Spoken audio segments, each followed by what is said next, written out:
Kalimat yang paling tinggi adalah seruan azan. Binatang yang paling rendah, paling hina, paling kotor, paling najis adalah anjing. Lalu bagaimana mungkin bisa tersilap dan tersalah mengumpamakan azan dengan anjing?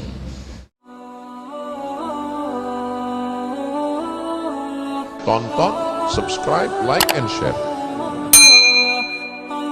Ketika anak manusia lahir, pertama kali matanya melihat dunia, yang dibisikkan ayahnya pertama kali ke telinganya adalah asyhadu an la ilaha illallah.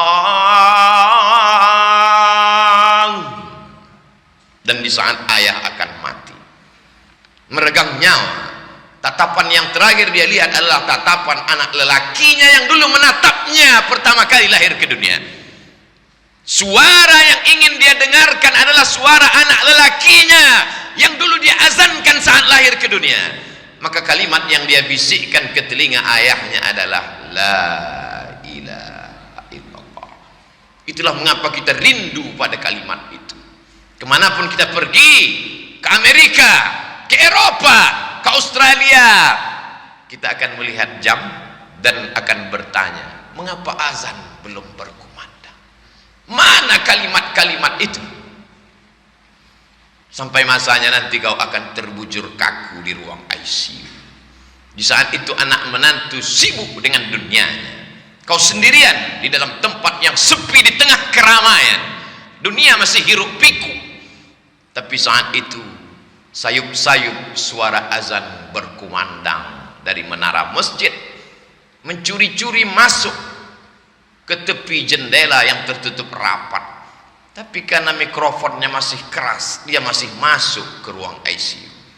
Hayya 'alas shalah. Saat itulah kau baru meneteskan air mata dan berkata, la haula wala quwata illa billah. Tapi apakah di zaman kita nanti masih ada suara itu masuk ke telinga kita? Tergantung apa yang kita lakukan hari ini. Karena kata terlalu miskin untuk mewakili makna, maka perlu diungkapkan dalam bentuk perumpamaan dan permisalan.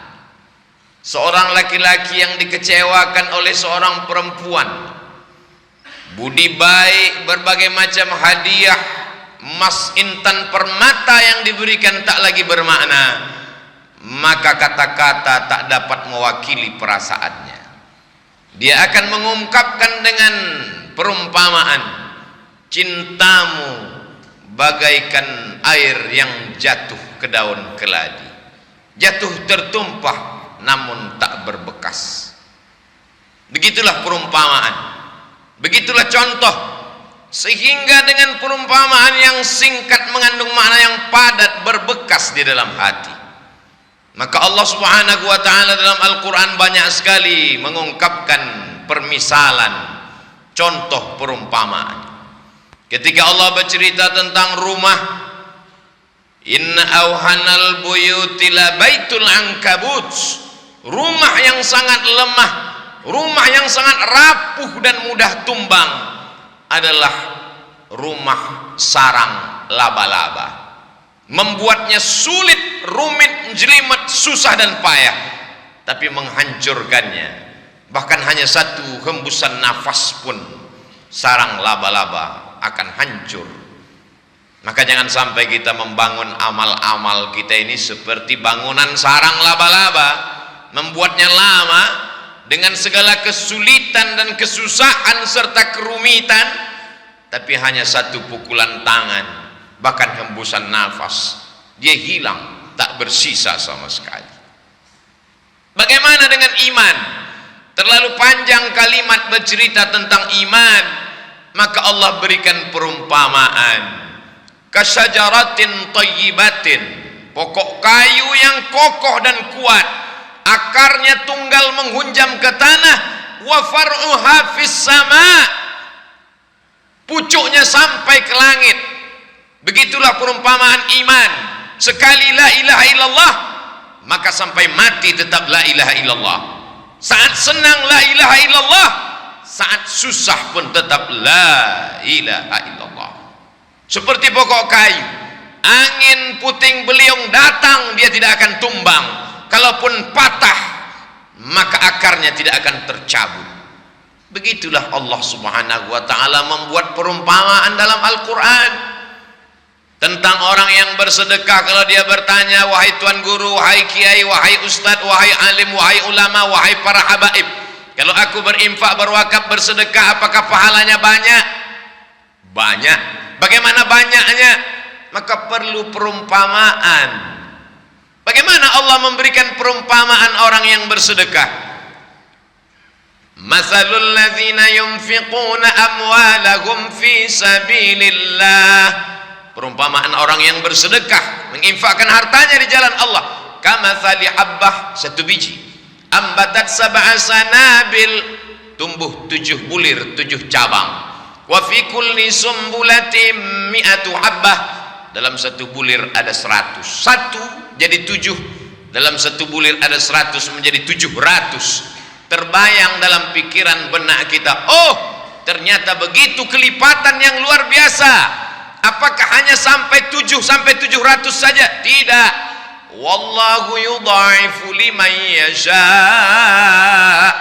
Allah kuasa untuk melipat gandakan lebih banyak daripada itu. Begitulah mudahnya Allah dengan kata-kata yang singkat, dengan penuh perumpamaan, masuk ke akal pikiran kita. Tidak perlu memberikan contoh yang panjang lebar dengan kalimat yang mubazir. Perumpamaan membuat kita paham tentang sesuatu. Ada seorang laki-laki namanya Bal'am, ilmunya hebat, otaknya cerdas, tapi dia gunakan ilmunya itu untuk mengejar dunia. Lalu bagaimana perumpamaannya dalam Al-Quran? Walau syi'na la rafa'nahu biha, kalau kami mau, kami bisa angkat derajatnya tinggi. Walakinnahu akhlada ilal ardi, tapi dia lebih memilih tanah hitam, rendah. Dia tidak mau naik ke atas walaupun ilmunya sudah hebat. Dia tidak mau naik ke atas. Walakinnahu ahlada ilal ardi wattaba'a hawa, dia memperturutkan hawa nafsunya, nafsu makannya, nafsu minumnya, nafsu seksual biologisnya. Maka orang seperti ini seperti apa perumpamaannya dalam Al-Quran? Famasaluhu kamasalil kalb, dia seperti seekor anjing. Famasaluhu kamasalil kalb, dia seperti seekor anjing. In tahmil alaihi yalhath atau tatrukhu yalhath, andai kau lempar dia dengan kayu dan batu, dia tetap menjulurkan lidahnya. Andai kau lempar dia dengan apapun, dia tetap juga menjulurkan lidahnya. Perumpamaan orang yang kotor, orang yang rendah, orang yang hina, orang yang tidak bermartabat. Hewan yang dipilih Allah bukan babi, tapi yang dipilih adalah anjing. Kenapa? Rahasia Allah Subhanahu wa ta'ala. Maka dia disebut dengan hewan najis mughallazah. Kita tidak boleh makan kucing karena kucing haram. Tapi kalau ada kucing yang menjilat air minum, maka air minum itu tidak berubah menjadi najis. Andai ada seekor kucing menjilat kaki kita, maka kita tidak perlu menyiramnya dengan air sampai 7 kali. Tapi anjing, apa kata Nabi SAW? Idza walagal kalbu, kalau ada seekor anjing, walagha, menjulurkan lidahnya, fi ina'i ahadikum, di dalam bejana tempat air minum kamu, fa ahriquhu, tumpahkan, buang semuanya. Setelah airnya tumpah, bejana tempat air minum, baskom, ember mesti dicuci 7 kali, dan salah satu dari air itu mesti dicampur dengan air tanah. Orang-orang yang tidak mengerti ajaran Islam mengatakan agama Islam agama primitif, agama ketinggalan zaman. Sudah ada sampo dan deterjen sabun, kenapa masih pakai tanah? Kenapa mesti dibasuh, dicuci dengan air yang bercampur tanah? Tidak cukupkah berbagai macam alat modern? Ternyata ada yang tidak tertangkap oleh akal manusia. Ada bakteri di dalam tanah yang tidak mati oleh 100 derajat Celcius air panas mendidih. Ada bakteri di dalam tanah yang tidak akan mati oleh deterjen dan sabun. Lalu bagaimana membunuh bakteri, kuman, virus yang ada pada tubuh air liur anjing? Dia hanya akan mati dengan bakteri yang ada di dalam tanah. Bakteri memakan bakteri, kuman memakan kuman. Maka bagi yang mereka mengerti tentang teori vaksin, memasukkan virus jinak ke dalam tubuh untuk melawan virus yang dahsyat. Sesungguhnya di dalam tanah itu ada virus bakteri yang akan melawan bakteri yang ada di dalam air liur anjing.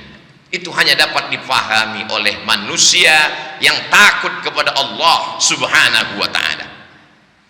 Tapi ada kalanya Allah Subhanahu wa ta'ala menyebut anjing dalam satu ayat surat Al-Kahfi yang dibaca pada hari Jumat, siang Jumat, petang Jumat. Yang sudah membaca surat Al-Kahfi hari ini alhamdulillah. Yang belum membaca selesai sholat Jumat segera dibaca sampai nanti petang asar, ba'da asar hari Jumat, waktu mustajab berkabulnya doa.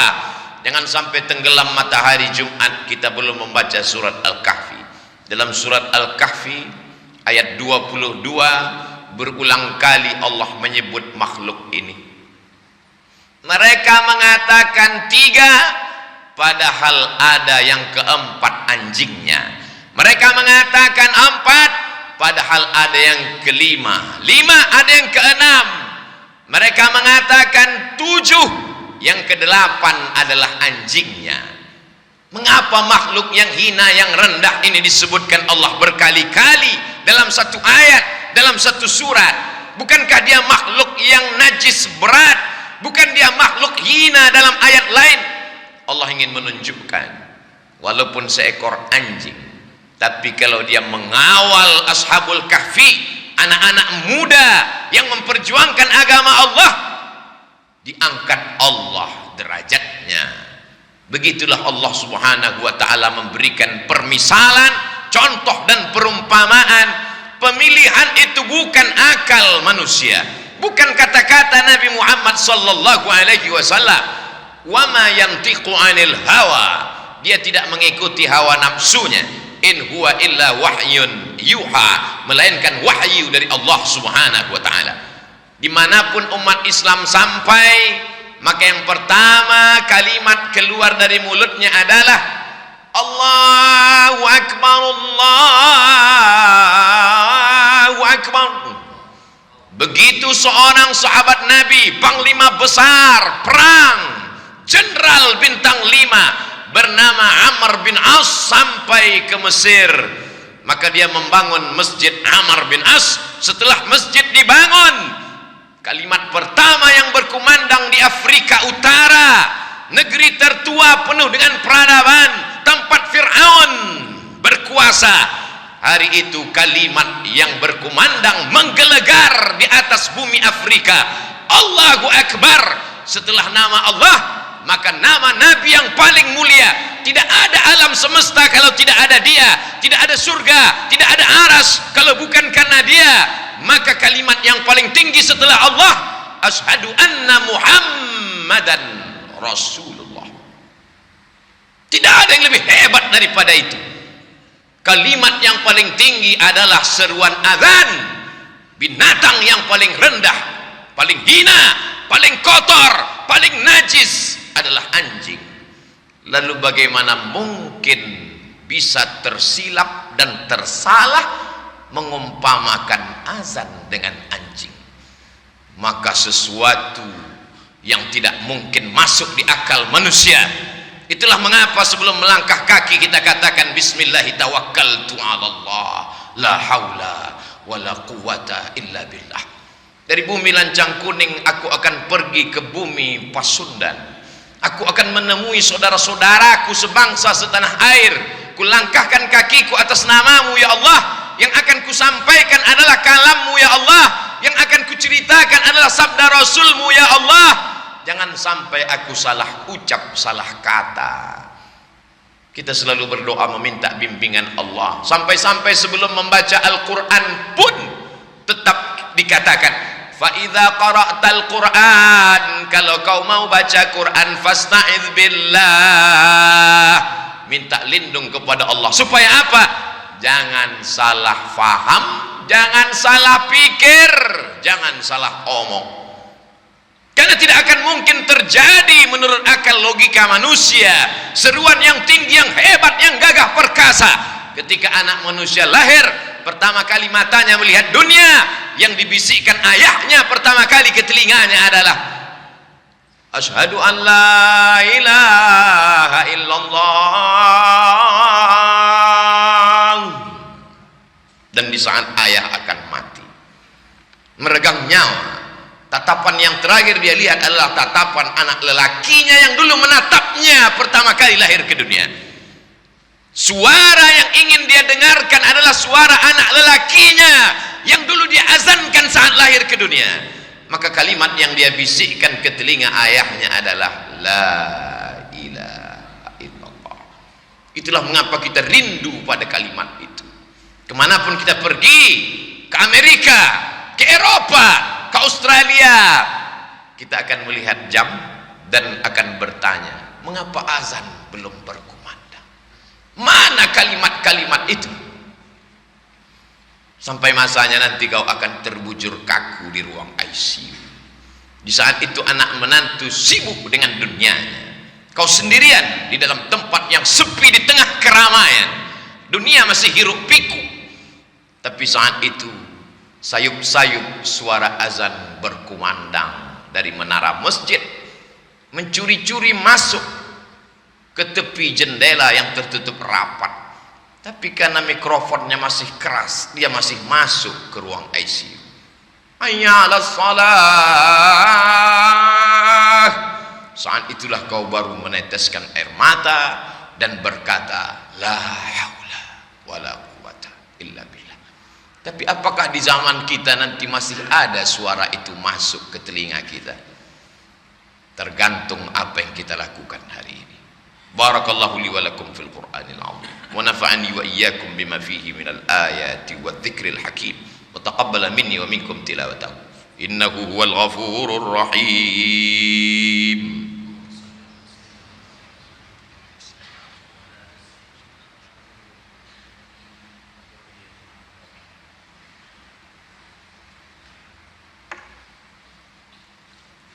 Alhamdulillahilladzi bi ni'matihi tatimmu shalihat wassalatu wassalamu ala sayyidis sadat wa ala alihi wa ashabihi ahlil fadaili wal karamat. Asyhadu an la ilaha illallah wahdahu la syarika lah wa asyhadu anna sayyidana Muhammadan abduhu wa rasuluh wa safiyuhu min khalqihi wa khaliluh addal amanah wa ballagha ar-risalah wa nasaha lil ummah wa tarakana 'alal mahajjatil bayda ليلها كنهارها لا يزيغ عنها إلا هالك. قال الله تعالى في القرآن العظيم وهو أصدق القائلين أعوذ بالله من الشيطان الرجيم بسم الله الرحمن الرحيم والعصر إن الإنسان لفي خسر إلا الذين آمنوا وعملوا الصالحات وتواصوا بالحق وتواصوا بالصبر. وقال تعالى في آية أخرى إن الله وملائكته يصلون على النبي يا أيها الذين آمنوا صلوا عليه وسلموا تسليما. اللهم اغفر للمسلمين والمسلمات والمؤمنين والمؤمنات الأحياء منهم والأموات برحمتك يا أرحم الراحمين. اللهم أعز الإسلام والمسلمين واخذل الكفرة والمشركين ودمر أعداءك أعداء الدين. اللهم انصرنا على القوم الكافرين وانصرنا على القوم المنافقين وانصرنا على القوم الفاسقين. اللهم انصر إخواننا المجاهدين المستضعفين في فلسطين وفي روهينيا وفي كل مكان من مشارق الأرض إلى مغاربها. اللهم دمر أعداءك أعداء الدين. اللهم شتت شملهم وفرق جمعهم واجعل كيدهم في نحورهم Allahumma dafa'anna al-ghala wal waba wal fahsya wal riba wal zina wal munkar was suyuf al mukhtalifata was syada'ida wal mihan ma dhahara minha wa ma batan min baladina hadza khassah wa min buldanil muslimina ammah. Ibadallah, usikum wa nafsi bi taqwallahi wa ta'atihi faqad fazal muttaqun. Innallaha ya'muru bil adli wal ihsan wa ita'i dzil qurba wa yanha 'anil fahsya'i wal munkari wal baghi ya'idzukum la'allakum tadhakkarun. Fadhkurullahal 'azima yadhkurkum was'aluhu min fadlihi yu'tikum wa la dzikrullahi akbar wallahu ya'lamu ma tasna'un.